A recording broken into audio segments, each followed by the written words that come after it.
Hello everyone, good morning. I welcome all of you from my bottom heart in Learn and Grow classes.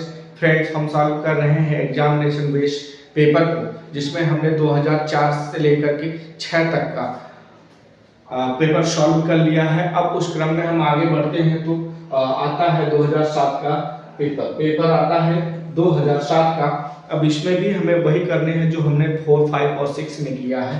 2004 and 5 and 6 में किया है, उसी तरह से हमें स्ट्रक्चर पे रखने हैं subject, helping verb, main verb, object और अदर वर्ड के सीक्वेंस में।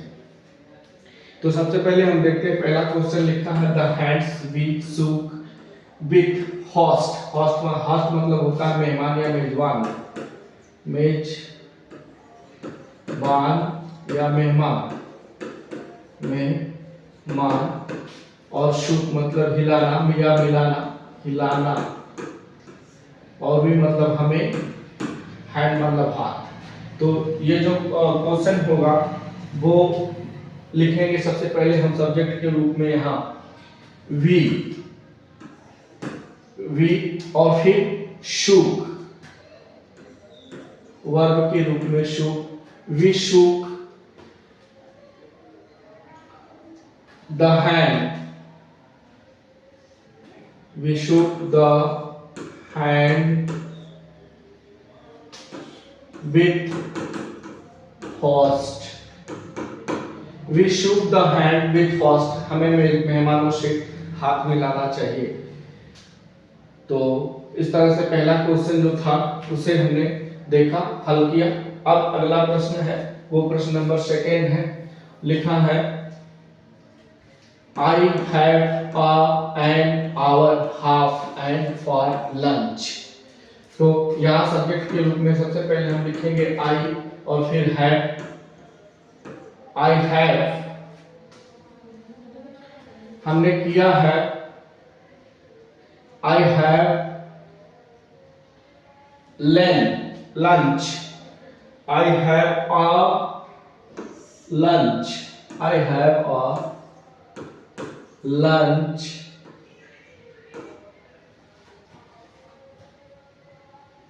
for half an hour, for half an hour। I have a lunch for half an hour, मैंने तकरीबन 1.5 घंटे पहले लंच कर लिया है। अब अगला प्रश्न है, प्रश्न नंबर है 3, river the Ganga holiest the India of each. Holiest मतलब सबसे पवित्र, सबसे पवित्र, और गंगा रिवर मतलब होता है नदी। तो जो इसमें देखेंगे हम सबसे पहले सब्जेक्ट क्या है, सब्जेक्ट है the Ganga, the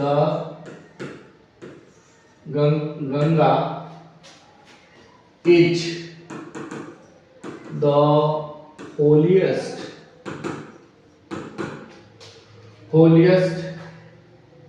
river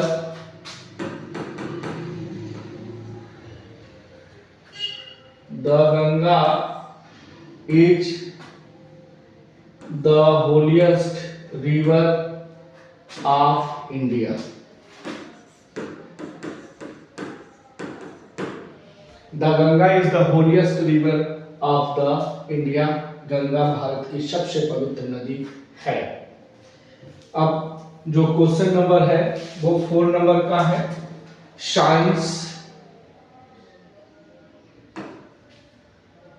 science mister Verma yesterday teaching was. Science मतलब होता है विज्ञान, और यस्टरडे मतलब बीता हुआ कल, टीचिंग मतलब पढ़ाना। तो सबसे पहले हम सब्जेक्ट के रूप में लिखेंगे mister Verma, mister Verma was teaching, क्या पढ़ाते हैं, साइंस यस्टरडे। मिस्टर वर्मा कल साइंस पढ़ा रहे थे। इस तरह से हमने 4 नंबर के क्वेश्चन को देखा। अब अगला प्रश्न है, प्रश्न नंबर है 5, the chair costed 100 rupees on set which he. तो ये जो है मित्रों थोड़ा से संबंधित है रिलेटिव प्रोनाउन से। तो इस तरह से इसमें सबसे पहले हम देखेंगे कि क्या है सब्जेक्ट। तो द चेयर सब्जेक्ट है, द चेयर कॉस्टेड मतलब कीमत, या 100 रुपीज मतलब 100 रुपए। The chair which he sat on, which he sat on. The chair which he sat on costed 100 rupees. 100 rupees. The chair वह कुर्सी which he sat on जिस पे वह बैठा है, costed कीमत है उसकी 100 rupees। उसकी कीमत कितनी है? 100 रुपए है। अब अगला प्रश्न है और वो प्रश्न नंबर 6 है। लिखा है all the blessing comes from God which we enjoy। तो blessing मतलब होता है आशीर्वाद। आशीर्वाद का मतलब आना, from मतलब से, God मतलब ईश्वर, और enjoy मतलब आनंद, we मतलब हम लोग, आल मतलब सभी, विच मतलब जो की, विच मतलब होता है जो की। तो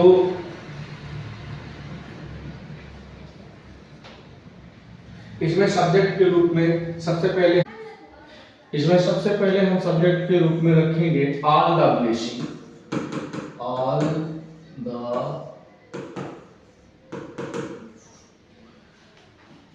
the blessings which we enjoy,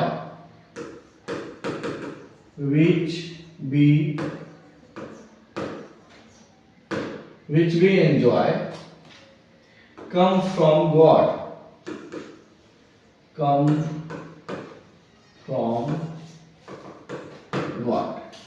all the blessings वो सभी आशीर्वाद which we enjoy जो जिसका हम उपभोग करते हैं, कम फ्रॉम गॉड वो कहां से आती है?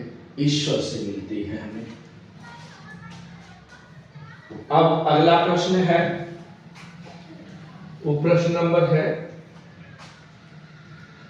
अगला प्रश्न है प्रश्न नंबर 7 है। A gentleman has a car to sell who wishes to go to abroad। abroad मतलब होता है विदेश, और वो मतलब जाना, विशेष मतलब इच्छा करना, शेयर मतलब बेचना, वो मतलब जो कि। तो सबसे पहले सब्जेक्ट के रूप में लिखेंगे हम, यहां पे लिखेंगे अ जेंटलमैन,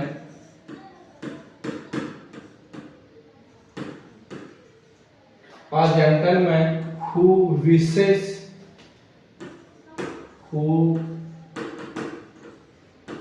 विशेष कामना करता है क्या? To go to abroad, to go to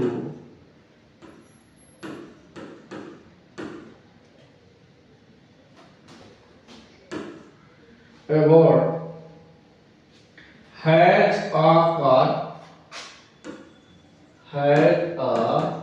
car to share. A gentleman who wishes, एक संभ्रांत व्यक्ति है, एक सज्जन व्यक्ति है, who wishes जो कामना करते हैं, to go to abroad वो विदेश जाना चाहते हैं, हैज ए कार, उनके पास एक कार है, टू सेल, वो बेचना चाहता है। तो इस तरह से जो हमने क्वेश्चन नंबर 7 का था उसे हल किया। अब अगला नंबर है, वो है 1 नंबर का क्वेश्चन, और उसमें लिखा है क्या कि नो मॉस गैदर्स स्टोन और रोलिंग। मॉस मतलब होता है काई, जो जम जाती है, काई लग जाता है जिसको हम कहते हैं वही, और गैदर मतलब इकट्ठा करना, और स्टोन मतलब होता है पत्थर, इकट्ठा करना। तो हो गया। अब यहाँ पे हम सब्जेक्ट के रूप में लिखेंगे और रोलिंग स्टोन। सब्जेक्ट के रूप में हम क्या लिखेंगे, और रोलिंग स्टोन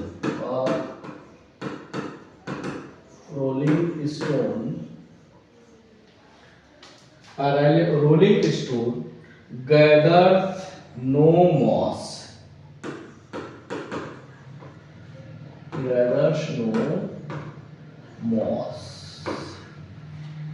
लुढ़कते हुए पत्थर पर कभी भी काई नहीं जमती।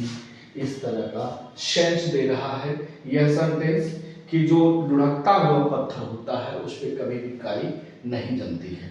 अब अगला प्रश्न है, और वो प्रश्न है 9 नंबर का, और 9 नंबर को आप देख रहे होंगे मित्रों। तो ये क्वेश्चन बहुत बार पूछा गया है और रिपीट भी हुआ है। ये क्वेश्चन 2005 में भी आया है, 2006 में भी आया है, और 7 में भी आया है। तो ये प्रॉवर्ब है, life is not a bed of roses. Life is not a bed of roses, जीवन फूलों की शैया नहीं है या गुलाबों की सेज नहीं है। अब अगला प्रश्न है, और वो प्रश्न नंबर है 10वां। Some apples at the market stopped to buy them। तो stop मतलब रोक देना, रुकना या रोक देना। मार्केट मतलब मार्केट, एप्पल्स मतलब सेब, दे मतलब दे, और बाय मतलब होता खरीदना, और सम मतलब कुछ। तो यहाँ पे सबसे पहले हम सब्जेक्ट के रूप में लिखेंगे मित्रों कि they stopped, they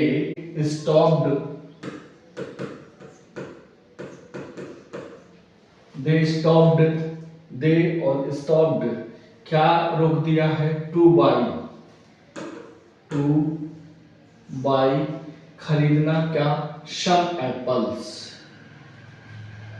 to buy some apples at the market,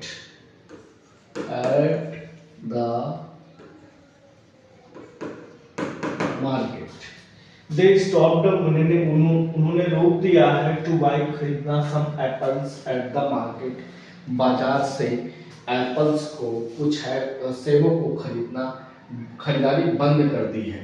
क्या कर दिया है उन्होंने, they stopped to buy some apples at the market, उन्होंने मार्केट से एप्पल्स को खरीदना बंद कर दिया है। अब अगला प्रश्न है, वो प्रश्न नंबर है 11।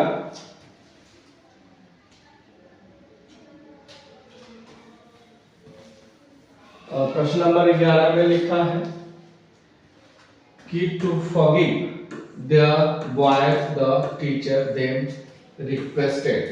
forgive मतलब होता है माफ करना, टीचर मतलब टीचर, और रिक्वेस्ट मतलब निवेदन करना या प्रार्थना करना होता है। तो सबसे पहले हम सब्जेक्ट के रूप में लिखेंगे द बॉयज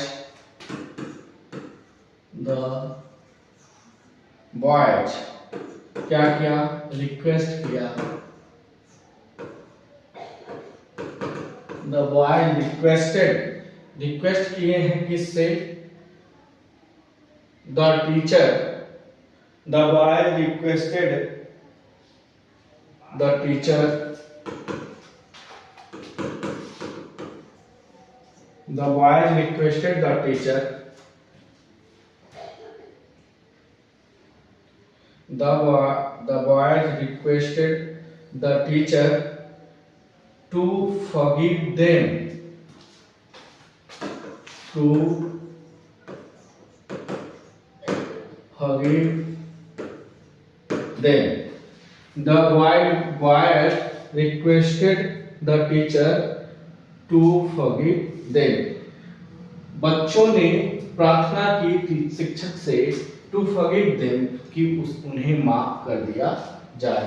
इस तरह से हमने जो 11 नंबर का क्वेश्चन था उसे देखा और हल किया। अब अगले नंबर पे है, वो है 12 नंबर का क्वेश्चन और लिखा है इसमें, God is not that every, sorry gold is not that everything glitters, glitters मतलब होता, ये भी क्वेश्चन रिपीट हुआ है। तो सबसे पहले हम लिखेंगे everything that glitter, everything that glitter,